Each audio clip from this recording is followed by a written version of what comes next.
Bienvenidos a TV Morfosis, uno de los foros más importantes de la televisión en Iberoamérica. De nueva cuenta desde la ciudad de León, Guanajuato, México. Acompáñenos por favor a conocer cómo la industria de la televisión impulsa la creación de contenido audiovisual que, además de volverlo atractivo, educa, pero también incentiva a la audiencia a participar. Y desde las diferentes perspectivas, nuestros analistas e invitados estarán dándonos a conocer cómo han estudiado estos temas y sobre todo han puesto en práctica estos fenómenos comunicativos.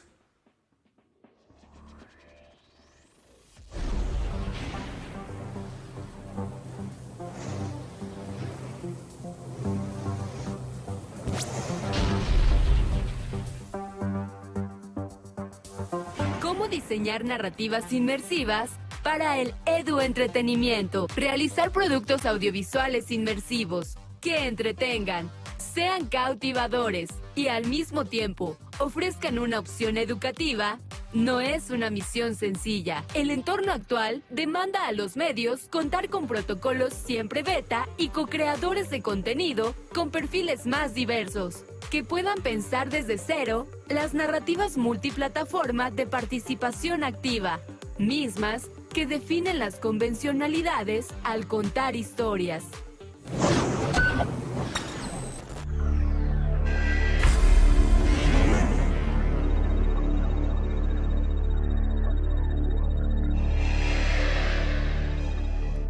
Miquel Frances, Universidad de Valencia, España.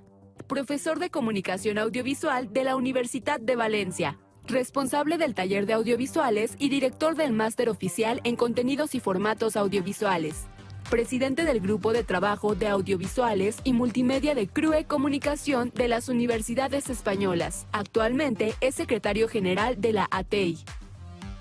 Gabriel Levy, consultor en TIC, Colombia. Asesor y consultor en TIC, Comunicaciones y Transformación Digital. Profesional en el área de las comunicaciones, con título de posgrado en el área de la comunicación digital. Docente e investigador de las universidades de Antioquia, Externado y Nacional de Colombia. Asimismo, es coordinador académico de AndinaLink, una de las ferias más importantes de las telecomunicaciones en Latinoamérica, e investigador asociado del Observatorio Latinoamericano de Regulación, Observacom. Jorge Hernández, Secretaría de Educación de Guanajuato, México. Tras egresar de la Ingeniería Industrial en el Instituto Tecnológico de León y cursar un máster en el Instituto de Estudios Bursátiles en Madrid, Jorge Hernández se desempeñó como director del Instituto para el Desarrollo y Atención de las Juventudes del Estado de Guanajuato entre 2007 y 2021. Además, entre 2011 y 2015, se desempeñó también como presidente fundador de la Asociación Mexicana de Institutos de Crédito Educativo. Actualmente es secretario de Educación en la presente administración del Gobierno de Guanajuato. Paola Rojas, Improext. Es economista por la Universidad Cooperativa de Colombia con certificación en metodología de aprendizaje. Tras años de experiencia en ambientes corporativos, se ha especializado en la consultoría de desarrollo de negocios y la reingeniería de procesos empresariales, haciendo hincapié en las necesidades de aprendizaje en el contexto empresarial. Actualmente es directora de Desarrollo Comercial en Improext.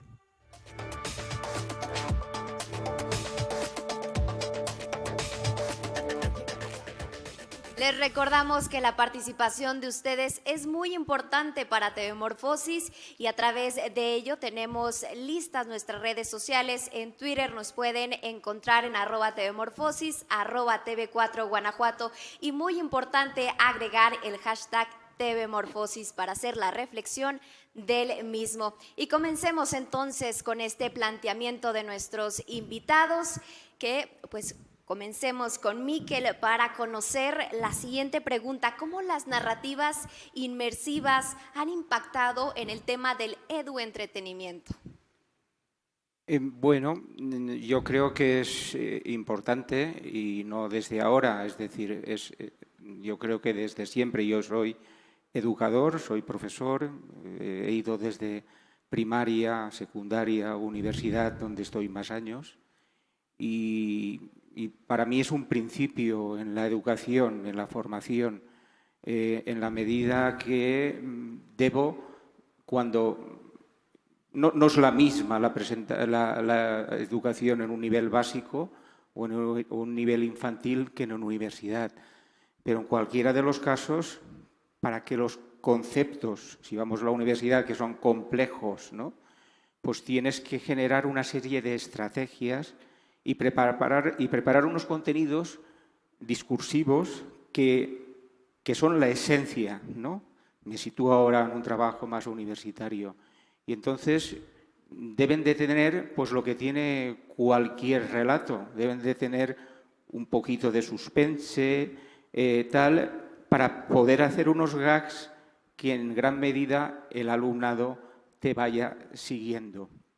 En ese sentido, pues yo creo que las herramientas tecnológicas que han ido saliendo, yo utilizo muy poco, pues bueno, estamos hablando de esto que utilizan todos los profesores, ¿no? Seguir y mirar a la pantalla y leer en la pantalla. No digo nombres porque hay varias aplicaciones. Yo siempre digo que hay que mirar a los ojos, hay que mantener la atención, pero hay que contar historias que enganchen y tal. Después entras en el fondo, etcétera, etcétera. Tenemos que salir de la lección magistral. ¿Es innecesaria? No, es necesaria puntualmente para reforzar cosas, pero cuando ya se tiene un conocimiento del conjunto, qué duda cabe. Eso si vamos bajando, en la medida que vamos bajando de eslabón educativo, bajamos a la secundaria, bajamos a la primaria, bajamos a la infantil, esa escenificación y esa concentración de información para contar las cosas es más importante, porque la atención de los niños no es la misma que la de los mayores. Y en ese sentido yo creo que un buen maestro, una buena maestra, un buen profesor, en el acto educativo siempre tiene, lo importante es ese tipo de cosas. ¿Cómo lo he hecho yo? Pues antes utilizaba mucha fotografía, muchas diapositivas, continúo utilizando. Si utilizo un PowerPoint, utilizo una secuencia a lo mejor de un gráfico puntual, o a partir de 4 fotografías introduzco 4 conceptos, haciendo comparaciones con tal. Por lo tanto, esa conjunción de relatos breves hacen que tú puedas entender en una superestructura más compleja, ¿no? Y eso lo debes de hacer en todas partes.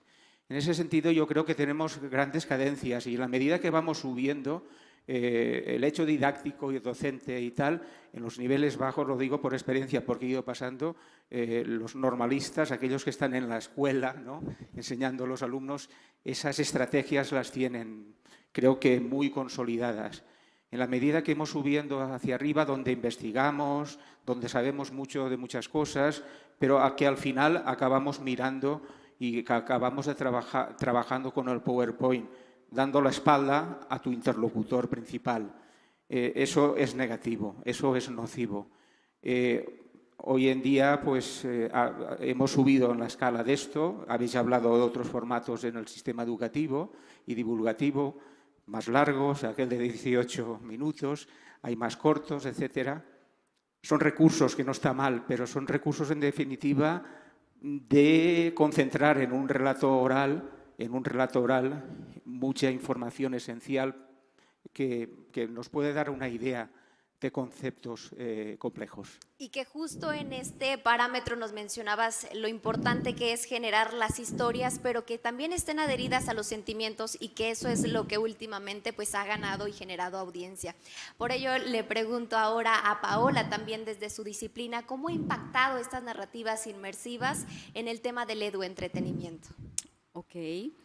En varios sentidos estoy de acuerdo con Miquel en la importancia de generar narrativas alrededor del conocimiento, porque estamos hechos de historias, somos seres humanos que vivimos de mitos, las leyendas construyeron nuestras culturas, de hecho.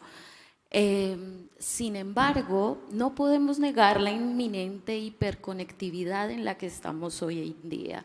O sea, no podemos negar que las personas todo el tiempo estamos sujetas, o al menos un 50% del tiempo, lo puedo decir, a un aparato electrónico. Por lo tanto, verlo como una amenaza se convierte en un limitante para aprovecharlo, al contrario, para crear conocimiento. Yo considero, nosotros lo que hacemos con el equipo es identificar la forma de conectar como humanos la tecnología, es decir, cómo educo por medio de la tecnología a seres humanos que viven, que sienten, que piensan, que tienen emociones. Por eso la parte de inmersivo, ¿sabes? Inmersivo para mí es cómo yo le pongo todos los sentidos a algo.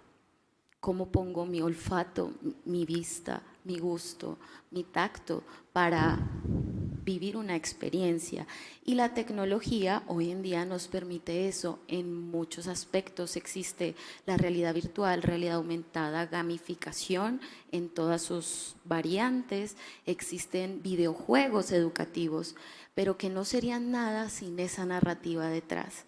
Por lo tanto, creo que más allá de centrarnos en la tecnología, tenemos que, desde el lado del maestro, ver de qué manera nos convertimos en un maestro memorable para los estudiantes por medio de la construcción de narrativas digitales.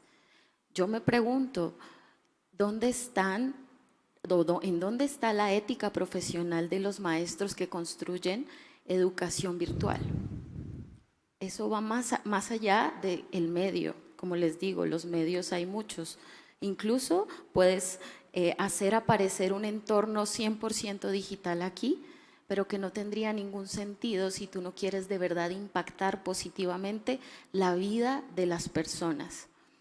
Y es que justo pones sobre la mesa a los medios de comunicación, y por ello me da pie a la siguiente pregunta con el secretario para ver de qué manera los medios de comunicación juegan el papel importante para así mandar contenidos, pero que sean de alto valor para los procesos educativos.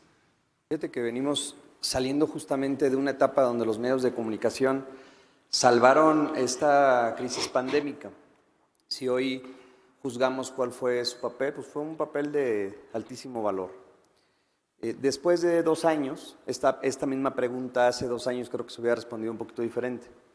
Yo creo que después de 2 años de pandemia hay muchas cosas para reflexionar. Lo que es un hecho es que los estudiantes que regresan después de 2 años tienen condiciones muy diferentes. Una de ellas es que son altamente tecnologizables y tecnologizados.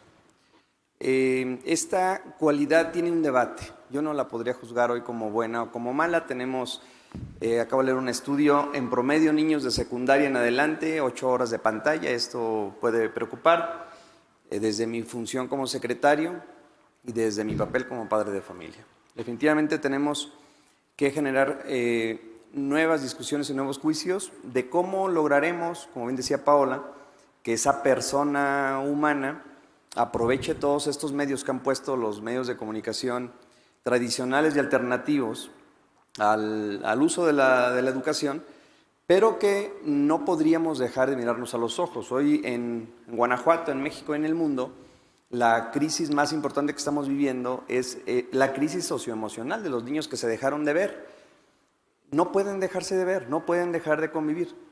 Cuando se habla de este tipo de tecnología, en medio de la discusión se sugiere, al menos de forma sutil, que pudiéramos suplir el salón, el aula o a veces el maestro por alguno de estos medios que pueden ser tan vivenciales que podrían provocar aprendizaje de una manera efectiva, que por supuesto que puede ser así. Sin embargo, yo creo que este aporte de los medios de comunicación es un aporte que está en la mesa, pero en la construcción de una clase ordinaria de un maestro que quiere generar aprendizajes profundos, debe estar la persona en el centro, la presencialidad, y no perder de vista que cuando hablamos de que un niño, joven, estudiante al final, esté inmerso en un lugar, podría no estar en otro. Quiero decir, cuando se habla de metaversos y de estas posibilidades que técnicamente ya son viables y que las iremos juzgando con el tiempo, también está la otra discusión de dónde no están. ¿Y dónde no están? Pues no están en la mesa porque están viendo su teléfono, o no están en la clase porque están distraídos, o no están en muchos lugares que son esenciales, tengan en el proceso formativo. Entonces, yo creo que el aporte es mucho, pero me parece que la discusión es muy grande respecto a los límites éticos de todos los protagonistas en la historia. Hay muchos sujetos que deberían estar alfabetizados en estas tecnologías y no lo están, de tal manera que, por ejemplo, los padres de familia son ajenos a muchos de estos procesos. Y el padre de familia no es un observador que pueda, en su papel de padre, ser el tutor y el guía de esa persona que está tratando de encontrar la manera de salir adelante. Y es que justo nos adentramos al tema o el eje primordial, que es el eduentretenimiento. ¿Cómo lograr hacer parámetros establecidos bajo este eje? Y por eso ahora, Gabriel, me tocará preguntarte cómo llegamos al eduentretenimiento y cuál es la proyección que se le tiene al mismo. Bueno, muy buenas tardes para todos. Muchísimas gracias por la invitación. A Luis, felicitaciones por este evento, bueno, y a todos los organizadores. Mira, el tema del eduentretenimiento es un tema muy interesante porque surge desde la sociología y surge como una mecánica, un modelo para ayudar a hacer más digeribles los procesos de transmisión del conocimiento. Pero particularmente en la televisión es donde toma muchísima relevancia, y yo creo que más que cualquier otra cosa, el eduentretenimiento ha sido un armonizador. Y la pregunta es: ¿un armonizador de qué? De una división que nunca debió haber existido. Cuando aparece la televisión, se promete que la televisión cumple con 3 roles: educar, entretener e informar. Pero pareciera ser que cuando se vendió esa idea fue con una O y no con una I. O sea, o entretienes, o educas, o informas, pero pareciera que no se pudieran hacer las 3 al tiempo. Y eso fue nefasto porque entonces veíamos contenidos de entretenimiento con 0 contenido educativo y informativo, o veíamos contenidos educativos con 0 entretenimiento y muy poca información, o contenidos informativos con 0 entretenimiento y educación. Es decir, esa división en general lo que hizo fue el posicionamiento del contenido de entretenimiento y casi la muerte lenta del contenido educativo y la existencia paquidérmica del informativo. Con la llegada de la convergencia y una serie de movimientos en la década de los 80, hay una nueva ola que busca integrar esos 3 elementos para que haya una convergencia entre los 3, y ahí es donde aparece el entretenimiento. Y algo que es muy interesante, y por eso me encanta estar hablando en México de entretenimiento, es que, a diferencia de lo que muchas personas piensan, uno de los mayores impulsores del entretenimiento es un mexicano, ¿sí? Se llama Miguel Sabido. Y Miguel Sabido escribió un texto que proponía la telenovela como estrategia para la alfabetización en todo el territorio mexicano. La serie se llamó Ven Conmigo, la primera gran experiencia, y es una de las experiencias de alfabetización más interesante que ha habido en el mundo, referenciado por académicos de incluso universidades de los Estados Unidos, y es basado en un modelo de entretenimiento, la telenovela usada como entretenimiento. Pero además, lo interesante de Sabido es que él descubre algo, y es la intencionalidad del consumo televisivo. O sea, cuando alguien llega de trabajar y llega a su casa, nadie dice: oh, voy a prender el televisor para ser más educado. No, la gente dice: voy a prender el televisor para entretenerme. Entonces, la educación, él lo plantea como un efecto que debe estar oculto dentro del proceso de la transmisión del conocimiento televisivo. Y a partir de ahí surge una serie de experiencias alrededor del mundo que cambió por siempre la realización de los contenidos de entretenimiento. Caso concreto, en la década pasada, la década del 10 al 20 de este siglo, todas las series de más alto rating producidas en los Estados Unidos eran series con contenido de entretenimiento. Doctor House, todos los asesores de guiones eran PhD en medicina. 750 diagnósticos de diferentes enfermedades introducidos en el contenido de Doctor House.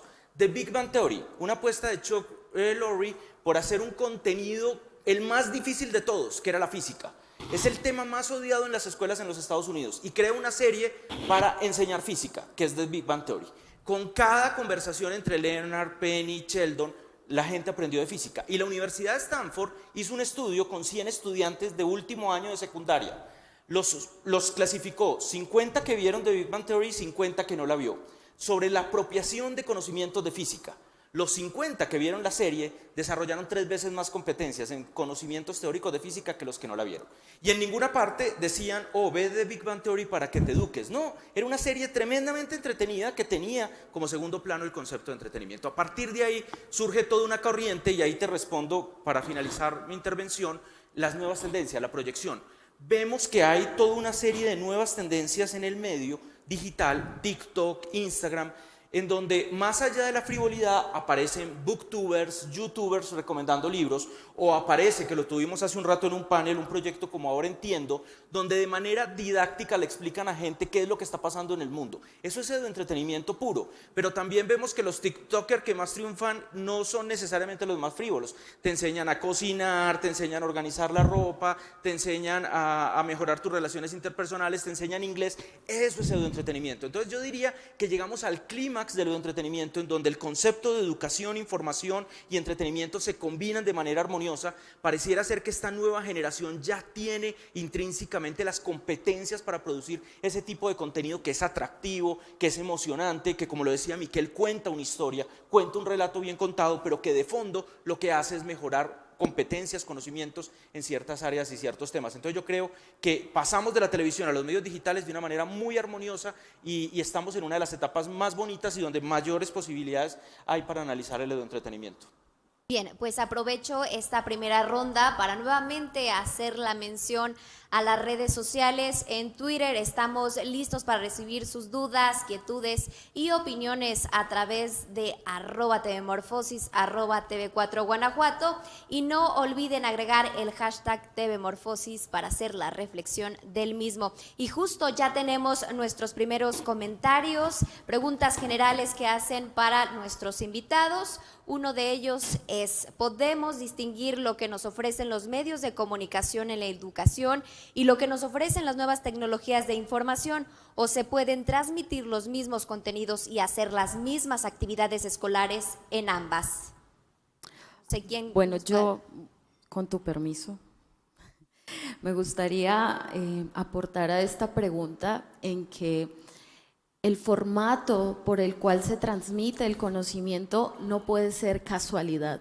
Siento que debe ser intencional. Así como el maestro, como nuestro querido Miquel y muchos aquí, ustedes se sientan a preparar su clase. Ustedes tienen la intención de transmitir un conocimiento y no simplemente se paran a improvisar. Cuando se construye contenido virtual de aprendizaje, debe existir la misma intencionalidad. Por lo tanto, si yo voy a hacer un contenido para televisión, no puede ser el mismo que creo para TikTok o para redes sociales. O sea, el formato en sí afecta la forma en la que se debe construir la narrativa del curso.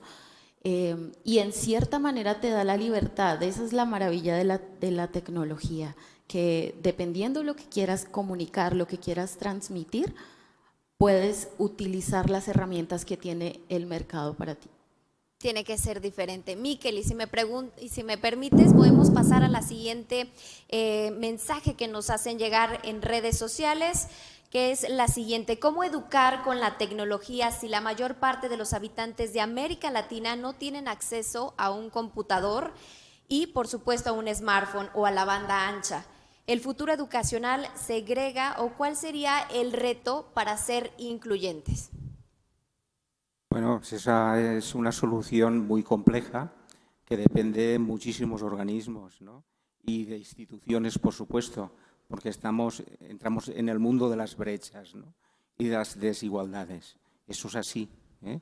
Y por muchas gobernanzas más allá de las nacionales, es decir, internacionales, etcétera, etcétera, esos niveles de fractura social no hemos conseguido superarlos, ¿no? A pesar de la ONU, UNESCO, estamos viendo ahora en el conflicto actual de guerra que tenemos en Europa que estos organismos son impotentes hoy en día. Tenemos que generar estrategias nuevas. Y hablo de estrategias. Yo creo que en las estrategias de todos los movimientos ciudadanos, las gobernanzas y tal, esa debería ser un punto, un orden de preferencia, de prioridad, cada uno en nuestro ámbito. Si no somos capaces de plantearnos estas cuestiones sociales de igualdad ante un hecho como es la educación, la sanidad, son derechos fundamentales, será difícil, ¿eh? Y voy al tema, ¿no? Es decir, y utilizando las tecnologías pues podemos hacer muchas cosas. Yo no las tenía y partía cuando era maestro de experiencias freinetistas, de ir al medio, de entretenerme, de pasármelo bien y a partir de ahí estudiar una planta o toda una colección de plantas en una mañana y después hacíamos un herbolario, hacíamos etcétera, etcétera. Las estrategias son claves.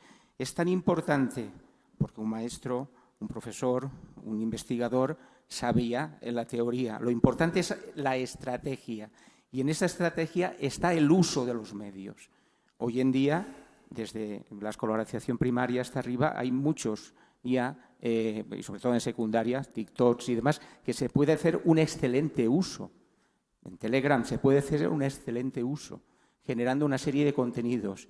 Y eso tiene un feedback muy positivo y es que inicialmente estas herramientas de redes sociales han tenido un uso por parte de la gente poco aprovechable en valores y en el aprendizaje. Cuando ven que en eso pueden aprender, ese, no voy a decir mal uso, pero ese uso primario para hacer dos tonterías, pasárselo bien y sin más, empiezan a valorar. Yo creo que son herramientas importantes. Son herramientas muy importantes. Yo utilizaba la fotografía, utilizaba la impresión, utilizaba diapositivas, utilizo el discurso audiovisual proyectando cosas pero muy cortas que tienen un concepto muy determinado, no pasando una película. Yo conozco muchos compañeros que están en tal, lo que hacen es pasar más películas. Está bien, lo importante es explicar un concepto a partir de un relato que tiene poco pero que está muy concentrado.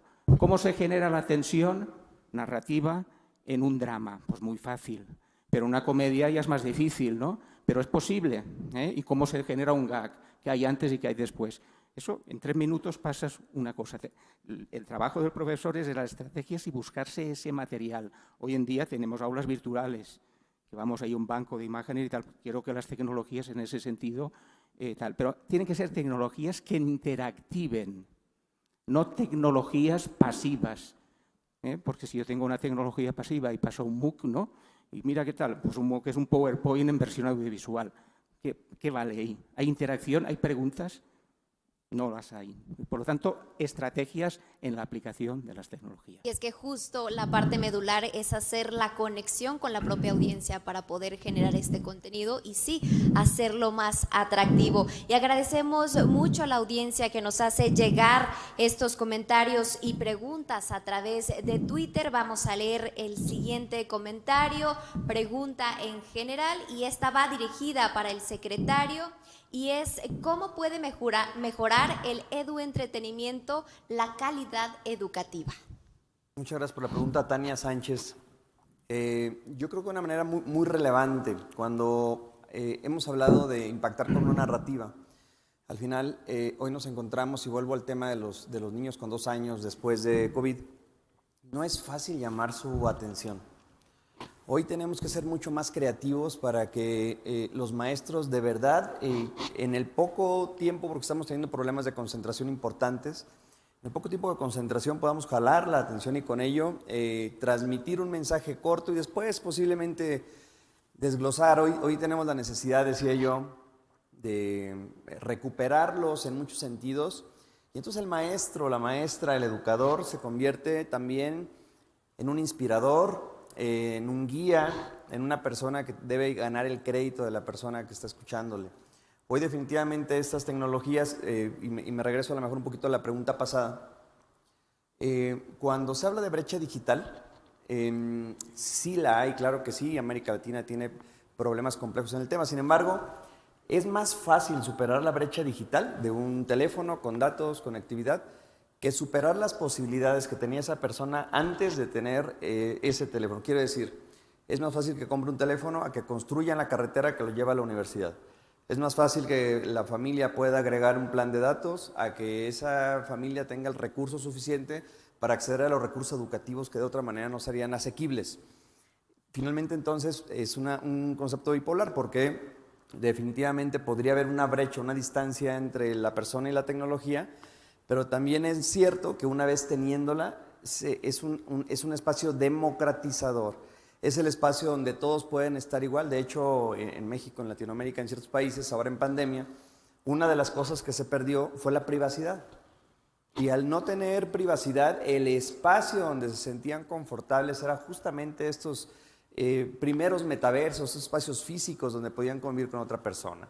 Y esta privacidad que genera la posibilidad de la educación inmersiva nos permite pensar que, como decía yo en la primera intervención, con muchos límites éticos, con muchas cosas por discutir, estas estrategias que además pueden ser producidas, como decían hace un momento, por cualquier persona, podrían ser una alternativa, por supuesto, viable, real y asequible para las nuevas generaciones.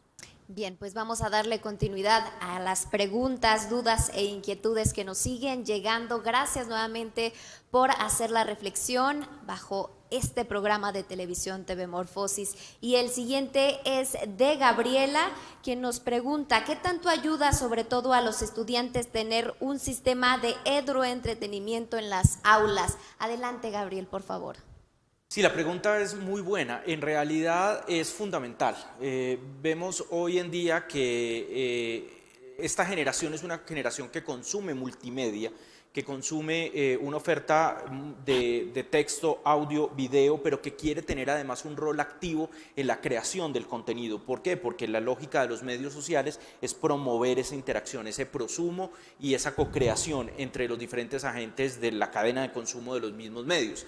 Entonces, pretender que en el aula de clase las estructuras tradicionales de la cátedra magistral, del profesor hablando 2 horas y el estudiante sentado, tienden a agotarse mucho para una generación acostumbrada al consumo multimedial. Entonces, el entretenimiento surge como una fórmula muy efectiva para poder lograr llegar al aula de clase. Anoche tuvimos una cena de bienvenida que Juan Aguilera, el director de Canal 44, nos brindó, nos contaba un poco todo el trabajo que hicieron durante la pandemia para acercar la educación a los jóvenes de toda la provincia de Guanajuato, particularmente de León, y cómo no hubo una desescolarización absoluta gracias a la televisión. Entonces, esos modelos híbridos que nos permitió la pandemia, que trajo la pandemia, creo que tenemos que cultivarlos y fortalecerlos a partir de ahora, no solamente en el espacio del aula de clase, sino también en los espacios de los tiempos de consumo de las pantallas que tienen los jóvenes. Es decir, acostumbrarlos a que sí, no está mal que usen una pantalla,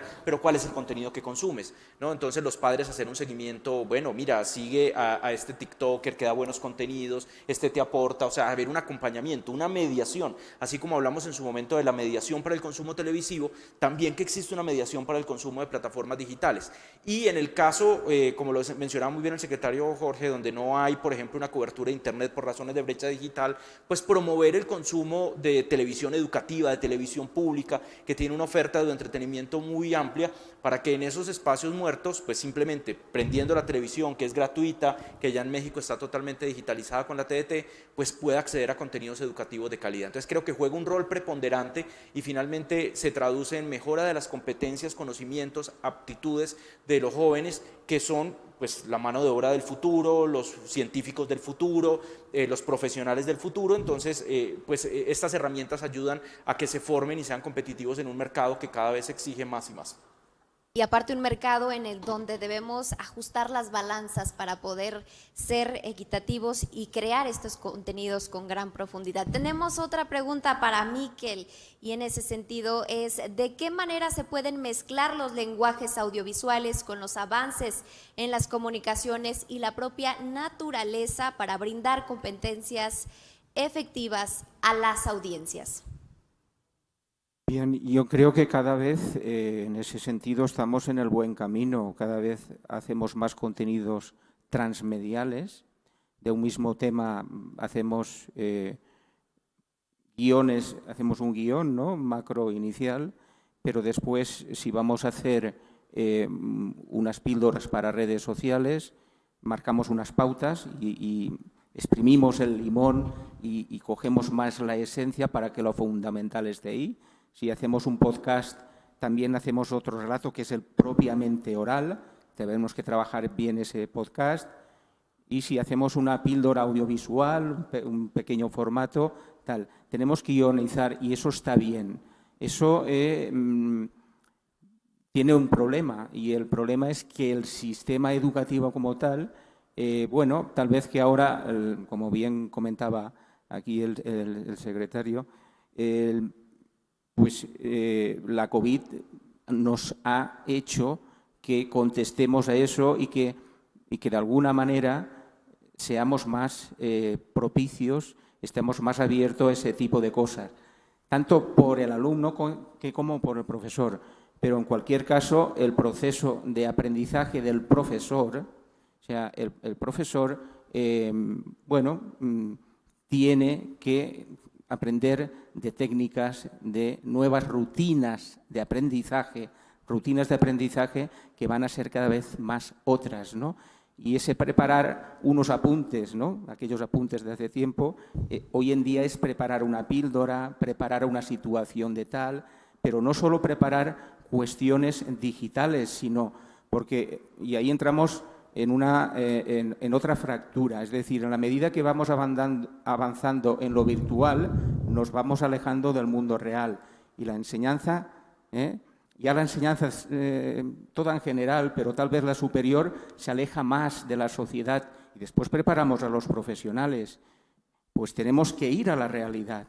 Por lo tanto, el problema que tienen estas herramientas digitales, que son excelentes, porque captamos enseguida la atención, como gag enganchan, pero después está detrás de eso la realidad y tenemos que tener estrategias para ir ahí, a ese espacio donde está la realidad, donde vas a trabajar. Si vas a hacer, vamos a ver, si eres estudiante de Derecho, pues tú podrás tener muchas estrategias, mucha memoria, muchas cosas, pero tendrás que ir a ver, más allá de lo que te diga la televisión, un relato en directo de un juicio, del tipo de nivel, sea procesal, sea penal, sea del tipo que sea, ¿no? Es importante. Es decir, ese contacto con la realidad puede ser un peligro si hacemos un uso excesivo de. Es importante para despertar esa capa, ese córtex cognitivo en el proceso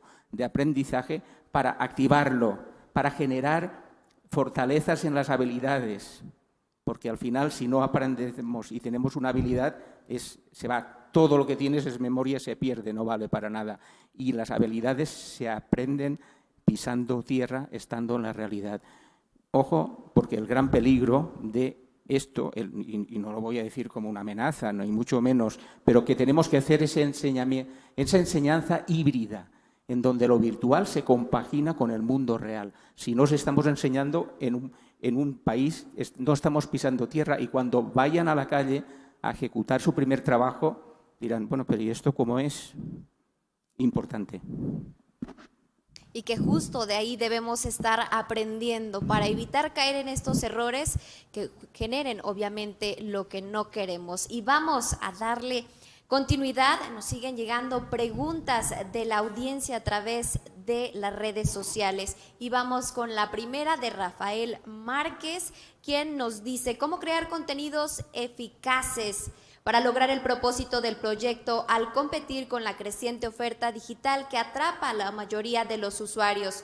Otra más es: así como algunos medios impresos se quedaron atrás a la llegada del Internet, los medios que no diseñen narrativas inmersivas quedarán olvidados. Como creadores, ¿cómo evitamos las patadas de ahogado? Y uno más que se añade es: ¿cuál es su contenido de eduentretenimiento favorito? ¿Quién quisiera agregar algún comentario? Paola, por favor. Gracias. Respecto a la primera pregunta que me llamó bastante la atención, de cómo podemos crear este contenido. Bueno, nosotros los que nos dedicamos a la industria de producción multimedia para la educación, creemos que lo más importante antes de pasar a programar, antes de hacer el código, antes de entrar a diseñar la multimedia, necesitamos conocer a nuestra audiencia. Usualmente se hacen estudios etnográficos para este fin, si es posible, directamente con la población. Conocer al estudiante es fundamental. A partir de eso, encontrar sus necesidades y la manera en la que aprende, porque cada persona tiene distintos estilos de aprendizaje. Entonces, para nosotros los que creamos multimedias, es muy importante saber con qué herramientas cuenta nuestra audiencia y a partir de eso garantizar el cambio de una acción, o sea, que se genere una acción, es el objetivo. Más allá de informar, lo que el docente virtual debe hacer es señalar el camino y que a partir de eso el estudiante cambie un comportamiento o adquiera una habilidad nueva. Y la tecnología nos ofrece 1000 herramientas. La favorita por mi parte, yo creo que es los videojuegos. Adoro hacer videojuegos, se lo comentaba a los demás panelistas, se me hace sumamente divertido y retador porque toda la narrativa que lleva el desarrollo de un videojuego te lleva a crear un mundo virtual en el que conectas con las emociones del estudiante y lo mantienes activo y a la vez aprende. Bien, vamos a continuar con estos comentarios que nos hacen llegar, son los siguientes.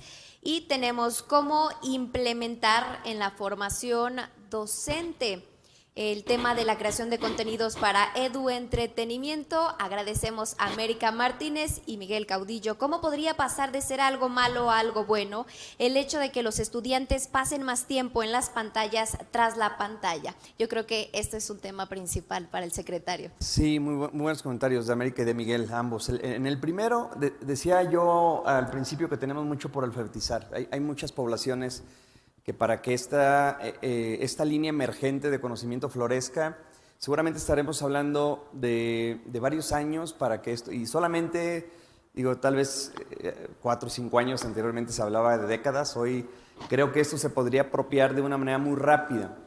Los maestros en pandemia en el mundo creo que fueron uno de los ganadores en este tema. De manera también emergente, tuvieron que ir a las aulas. En el caso de Guanajuato, de un 17 de marzo a un 20 por el fin de semana, y de repente tener que apropiarse de todas las plataformas y empezar a dar clases sin la posibilidad mínima de tener el conocimiento básico técnico de cómo podrían conectar con los estudiantes. Fue muy complicado, pero estoy seguro que 2 años después tenemos elementos, lo comentaba Gabriel, me parece que en educación estamos viviendo el momento más emocionante de los últimos 100 años. Y las maestras y los maestros son protagonistas de esta historia. Hoy tenemos una base que en 2 años se alfabetizó de manera muy relevante temas importantes, florecieron youtubers, educatubers, tiktokers y todo tipo de figuras del tipo. Y hoy tenemos la enorme posibilidad de sentir esa fortaleza, pero de una manera más accidental que planeada. El reto para el sistema educativo, en la primera pregunta para la formación docente, definitivamente es poder incorporar este tipo de tecnologías de una manera no solamente de capacitación continua para los maestros que ya están frente a grupo, sino regresar a las normales formadoras de docentes para hablar de estos temas desde la educación de estos maestros y maestras que los siguientes años y meses estarán frente a grupo. Yo creo que tenemos un reto mayúsculo, pero como nunca antes tuvimos un aprendizaje que nos deja con la mayor tecnología en toda la historia de este planeta, con la mayor conectividad pese a las distancias y brechas que tenemos todavía, con los maestros más capaces y tecnologizados que hemos tenido en la historia y con los siguientes 2 o 3 años muy emocionantes. Todavía la narrativa de los que estamos en educación es de emergencia, muchos temas todavía emergentes, con la necesidad de regresar y de cosas que pudieran parecer básicas, como tener la infraestructura lista. Pero algo de lo que se habló hace un momento y que pudiera hacer la gran diferencia es que el tiempo y espacio educativo se amplió de manera muy importante. Tuvimos la posibilidad de pasar de 5 o 6 horas en el aula con un maestro enfrente, a pasar, como decía Paola, a tener una capacidad enorme de formación en los momentos donde no es aula. Entonces, esa historia que se contaba de aula invertida o de educación formal, no formal e informal como complemento básico, hoy son una realidad y seguramente seguiremos discutiendo el tema. Bien, tenemos una última pregunta que nos hacen llegar para Paola, es la siguiente. ¿Crees que los contenidos actuales enseñan más que lo que atontan a la audiencia y las nuevas plataformas digitales son las culpables? Bueno, creo que estamos hablando de dos extremos. Yo considero que nunca la herramienta en sí misma es mala. La ciencia puede crear la cura para el SIDA y puede crear una bomba nuclear, ¿no? El problema no es la ciencia, el problema es cómo se utiliza y para qué. Y esto pasa con la tecnología. La tecnología puede servir para cometer crímenes, pero también puede servir para educar. Por eso es tan importante estos espacios para que generemos diálogo en torno a la construcción de aprendizaje por medio de la tecnología, es decir, usar esas herramientas para el bien, para construir país. Yo soy una fiel creyente que la tecnología y la educación es lo que va a hacer de Latinoamérica una potencia mundial, porque realmente tenemos todo para crecer como un entorno en el que las startups y las empresas tecnológicas tengan un alcance mundial. ¿Qué nos falta? Educación. Hacia eso debemos aunar los esfuerzos. Bien, y antes de pasar ya a la última ronda de reflexión, me gustaría, Gabriel, que nos ahondaras en esta pregunta que nos hacía uno de los usuarios. ¿Cómo los creadores de contenidos pueden evitarse estas patadas de ahogado en la creación, obviamente, de los mismos? Imelda, es muy buena la pregunta que me haces, Imelda, muchas gracias. Mira, hay un mito, el mito de que todo el creador de contenidos digital tiene una corta vida, o sea, que hace una curva de crecimiento y luego se desploma. En Colombia lo decimos, crece como palma y cae como coco. Eso es un mito, y es un mito porque en realidad sí ocurre con el creador de contenidos que basa su estructura en un contenido frívolo o carente de sustancia. Pero si tú te pones a analizar los youtubers, los instagramers, los tiktokers que desarrollan contenido de entretenimiento, es decir, que aportan un conocimiento y lo hacen de manera entretenida, han logrado sobrevivir en el tiempo. De hecho, los booktubers en Colombia son tal vez los más antiguos youtubers de los que tenemos razón, que han mantenido un nicho de audiencia. Y hay una razón de por medio. Creemos que educar no hace parte de los intereses humanos. El problema, y eso es también otro mito, eso es falso. El niño desde pequeño está siempre preguntando ¿qué es esto? ¿Qué es esto? ¿Qué es esto? Y desde pequeño siempre queremos desarmar las cosas, queremos explorar. El cerebro está diseñado para aprender, conocer. Lo que pasa es que la educación metida a la fuerza, como nos pasó a nosotros en las instituciones educativas tradicionales, en donde estábamos obligados a un pensum rígido, con unos docentes aburridos, con unas jornadas de clase muy extensas, hicieron que se desarrolle una animadversión. Pero el que logra hackear ese miedo y dar un contenido entretenido, pero que tiene una sustancia de aprendizaje, seduce a ese impulso natural de las personas a querer aprender y querer conocer. Entonces yo creo que la gran estrategia para el que cree contenido es siempre pensar, bueno, ¿qué estoy aportando? ¿Qué estoy enseñando? Y eso significa prepararse bien, hacer una buena investigación, desarrollar una pedagogía, hacerlo entretenido, ser consistente en su estrategia comunicativa, y en el largo plazo eso va a garantizar el crecimiento y la supervivencia.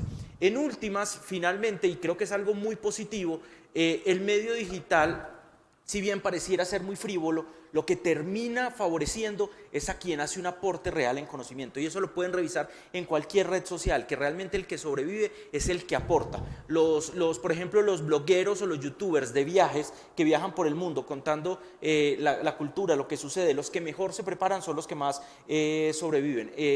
Míralo en el caso de todos los blogueros de viaje, ¿quiénes son los que más alto rating tienen o los que más usuarios consumen? Los que más se informan, los que más conocen, los que más entrevistas hacen, los que más se adentran en la cultura, en lo que está sucediendo en cada uno de los lugares que visitan. Caso concreto de Alex Tienda, que en este momento es un fenómeno en audiencia, supera prácticamente cualquier señal de televisión al aire simultánea con su canal de YouTube, ahora que estuvo en Ucrania y transmitía y puso a vibrar a toda América Latina esperando qué le iba a pasar, si iba a lograr salir. El hombre se mete al lugar, investiga, cuenta la historia, estuvo en Corea del Norte y hizo toda una investigación sobre la historia de Corea del Norte, estuvo en Afganistán, hizo una investigación sobre Afganistán. Entonces, en últimas, ese es el tipo de contenido que triunfa. Entonces, yo creo que es un mensaje muy optimista y positivo pensar que realmente lo que sobrevive es lo que juega muy bien el matrimonio del entretenimiento, educar con competencias y con calidad y ser muy entretenido.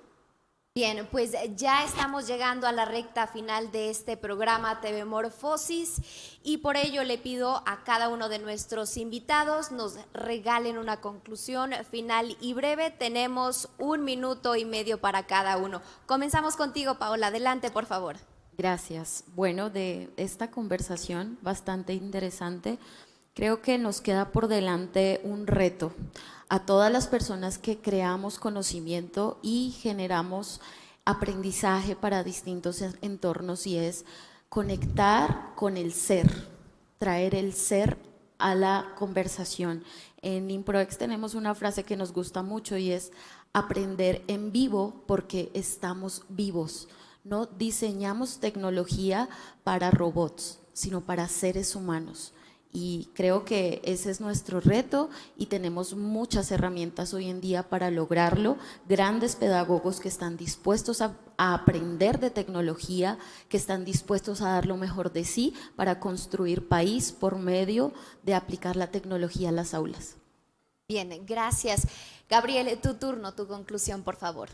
Pues me sumo a lo que dijo Paola, estoy totalmente de acuerdo que esto es un asunto que tiene que ser profundamente humanizante, pero adicionalmente la creación del contenido tiene que apuntar a esa convergencia entre educación, entretenimiento y información.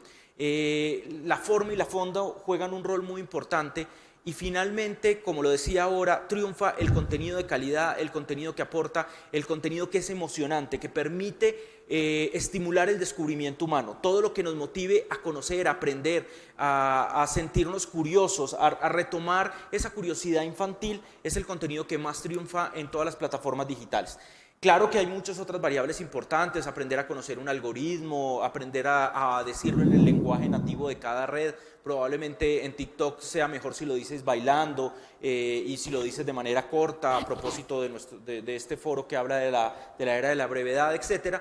Pero independientemente de eso, lo que importa es la calidad del contenido, contar una buena historia, dar información útil, apuntarle a estimular la curiosidad natural y sobre todo siempre hacerlo muy, muy, muy entretenido. Entonces yo creo que estamos en un momento extraordinario, el entretenimiento es una herramienta muy potente, como nunca antes ningún otro ser humano había tenido acceso a tanta información como la que estamos teniendo en este momento histórico. Con la pandemia evolucionamos 10 años, hemos comprobado que las pantallas son interfaces que nos acercan, nos conectan, reducen las distancias y nos permiten potenciar todo nuestro capital, y eso tenemos que aprovecharlo. Y en gran medida es una posibilidad que lo más hermoso es que cualquiera puede hacerlo.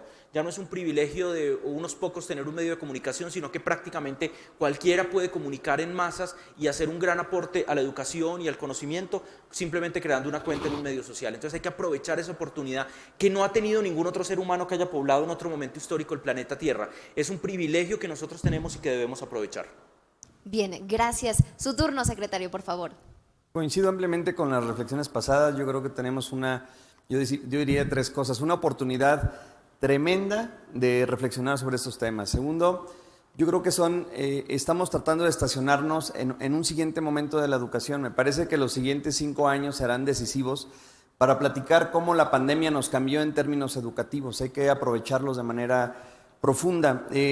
Tercero, hay mucha gente por alfabetizar. Para que esto se convierta en política pública, creo que hay que hablar con muchas esferas de muchos niveles y llevar a muchas generaciones a que esto sea un lenguaje común. Y finalmente, y razón de todo lo anterior, lo que está en medio de esta discusión es una generación en toda Latinoamérica y en todo el mundo que necesita otros medios, necesita otras alternativas para seguir adelante, necesita entusiasmarse con cosas que parezcan ligeras, pero que sean realmente profundas. Yo creo que esa es la oportunidad. El debate no pudo ser más oportuno. Muchas felicidades por el programa. Gracias. Y finalmente, la reflexión de Miquel sobre este ejercicio. Sí, yo coincido plenamente en lo que se ha dicho y enlazando en lo que acabas de comentar, es importantísimo, ¿no? Esta fase en la cual estamos es importante, es muy importante, porque hay unas herramientas que nunca habíamos tenido y, por lo tanto, lo hemos dicho también, o sea, depende de cómo las utilicemos, puede ser para bien o para mal. Por lo tanto, esa alfabetización es imprescindible en diversos niveles. Deberíamos, desde muchos estamentos y demás, empezar a hacer campañas educativas en ese sentido, pero no para el profesor, sino también para el padre. Sabéis cómo a día de hoy que hay un montón de cadencias, de pérdidas de atención, justamente por un mal uso de estas tecnologías. También empezamos a detectar esos errores. Por lo tanto, el uso, la alfabetización social en general, yo creo que es muy importante. ¿Para qué? Para la eficacia de todo lo que estamos comentando, porque la alfabetización, la enseñanza, el proceso de aprendizaje, estamos en un momento que ya va más allá de las aulas y debe de tener una continuidad. El modelo antiguo, la alfabetización, la educación, el proceso de aprendizaje era el aula. Y el padre y la madre era otra cosa y la vecina, la sociedad y los amigos era otra. Ahora todo eso se está interconectando, por lo tanto, tenemos que coordinar socialmente eso. Esas estrategias para mí son claves y no nacen de la noche a la mañana, deben de estar propiciadas por varios estamentos. Es muy importante que el profesorado sepa hacer ese uso de esas estrategias, planificar conjuntamente con la municipalidad, con quien sea, ese entorno de aprendizaje común en una serie de rutas virtuales y reales de cómo tal. Está por hacer toda esta casa que es la que ya estamos lejos de llegar al rascacielos, ¿no? No hace falta que lleguemos al rascacielos, igual si construimos en horizontal ganamos más, tal vez que sea esa la solución, pero tiene que haber una gran coordinación y que duda cabe, si no socializamos ese proceso, el proceso de aprendizaje será nulo. Al final el objetivo es que la sociedad tenga ese retorno y tenga un retorno útil para la necesidad laboral, profesional, creativa, etcétera, etcétera, porque los jóvenes de hoy son los profesionales de mañana y entonces, si los preparamos en un mundo virtual, ¿en qué mundo trabajarán el día que salgan de la academia, ¿no? Por lo tanto, estrategias, planes de socialización, de aprendizaje, más allá de eso que decíamos, la alfabetización digital. Estamos en la siguiente fase. Perfecto. Gracias, pues hemos llegado de esta manera al final de este episodio de Morfosis, uno de los foros más importantes de la televisión en Iberoamérica. Les recordamos que el día de mañana continuamos con más episodios a partir de las 10 de la mañana, gracias a las televisoras públicas de México que se sumaron a esta transmisión, a quienes lo hicieron a través de las diferentes plataformas. Gracias y hasta la próxima.